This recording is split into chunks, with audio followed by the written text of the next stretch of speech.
بسم الله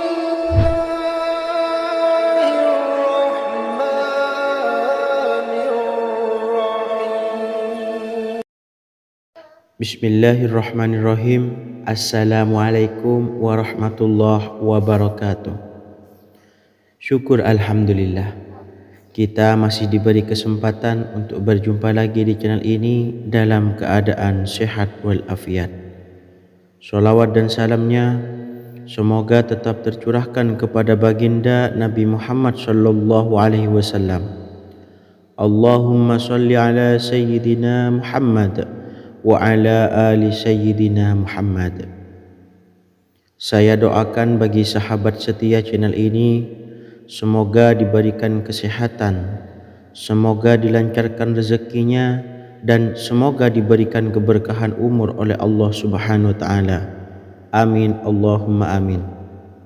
Sahabat beriman yang dimuliakan Allah, menurut para ulama, waktu maghrib hingga waktu isya adalah waktu yang istimewa, waktu yang mulia, di mana di dalamnya dianjurkan untuk banyak melakukan amalan-amalan soleh dan dianjurkan untuk meninggalkan kegiatan yang bisa lalai dari mengingat Allah Subhanahu wa taala. Setelah selesai melaksanakan sholat maghrib, kita dianjurkan untuk membaca zikir dan kita sempurnakan dengan berdoa sesuai dengan kebutuhan dan keperluan kita masing-masing. Jika kita mampu, kita bisa menyelesaikan Al-Quran di setiap malam setelah maghrib. Setiap malam kita membaca 1 juz, sehingga dalam 1 bulan kita bisa khatam Al-Quran. Namun ada beberapa surah pilihan juga bisa kita baca. Setidaknya ada 3 surah pilihan yang bisa kita amalkan pada waktu maghrib, yang memang sudah dipilih untuk dianjurkan dan dibaca pada waktu malam. Yang pertama, surah Yasin. Umumnya umat muslim membaca surah Yasin pada malam Jumat. Ternyata surah ini juga dianjurkan untuk dibaca setiap malam, termasuk pada waktu maghrib. Surah Yasin termasuk surah penghapus dosa, yang artinya barang siapa yang mengamalkannya, membacanya, maka akan mendapat ampunan dari Allah Subhanahu wa taala.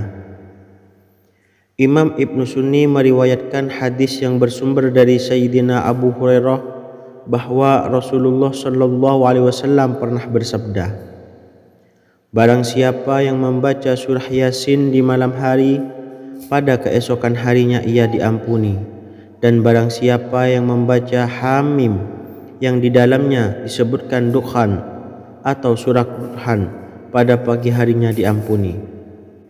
Jadi siapapun yang ingin dosanya diampuni oleh Allah, biasakanlah setelah maghrib untuk mengamalkan surah Yasin.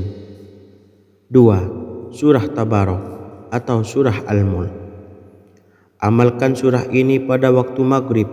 Surah ini terletak di awal juz 29, sehingga bagi yang ingin mengamalkan bisa langsung ke juz 29.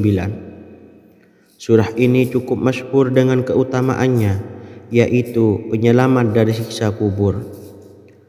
Barang siapa yang mengamalkannya kelak akan selamat dari siksa kubur. Imam Nasa'i dalam kitab Sunannya menyebutkan sebuah riwayat yang pernah dikatakan oleh Sayyidina Abdullah bin Mas'ud. Ia pernah berkata, barang siapa yang membaca surah Tabarok atau surah Al-Mulk setiap malam, maka Allah akan menyelamatkannya dari siksa kubur. Rasulullah sallallahu alaihi wasallam bersabda, barang siapa yang ingin selamat dari siksa kubur, biasakan setelah sholat maghrib untuk mengamalkan surah Al-Mulk atau surah Tabarok. 3. Surah Al-Waqiah. Surah ini dikenal sebagai surah kekayaan. Barang siapa yang mengamalkannya setiap malam akan diselamatkan dari kemiskinan selamanya. Diriwayatkan dari Sayyidina Anas bahwa Rasulullah sallallahu alaihi wasallam pernah bersabda, surah Al-Waqiah adalah surah kekayaan, maka bacalah dan ajari anak-anakmu untuk membacanya dan mengamalkannya. Di dalam riwayat lain, Imam Al-Baihaqi yang bersumber dari Sayyidina Abdullah bin Mas'ud menyebutkan bahwa Rasulullah Shallallahu Alaihi Wasallam pernah bersabda, barang siapa yang membaca surah Al-Waqiah, dia tidak akan menderita kemiskinan selama-lamanya. Mari manfaatkan waktu antara ba'da maghrib dan sebelum isya untuk memperbanyak berzikir dan berdoa serta membaca Al-Quran, terutama surah-surah pilihan yang telah diajarkan oleh Rasulullah Sallallahu Alaihi Wasallam. Jika kita tidak bisa membaca semua surah pilihan ini, kita bisa memilih salah satunya, bisa surah Yasin, surah Tabarok, ataupun surah Al-Waqiah. Semoga apa yang saya sampaikan pada kesempatan kali ini menjadi wasilah tergabulnya hajat-hajat kita, diampuni segala dosa-dosa kita. Amin Allahumma amin. Wa akhiran, wassalamualaikum warahmatullahi wabarakatuh.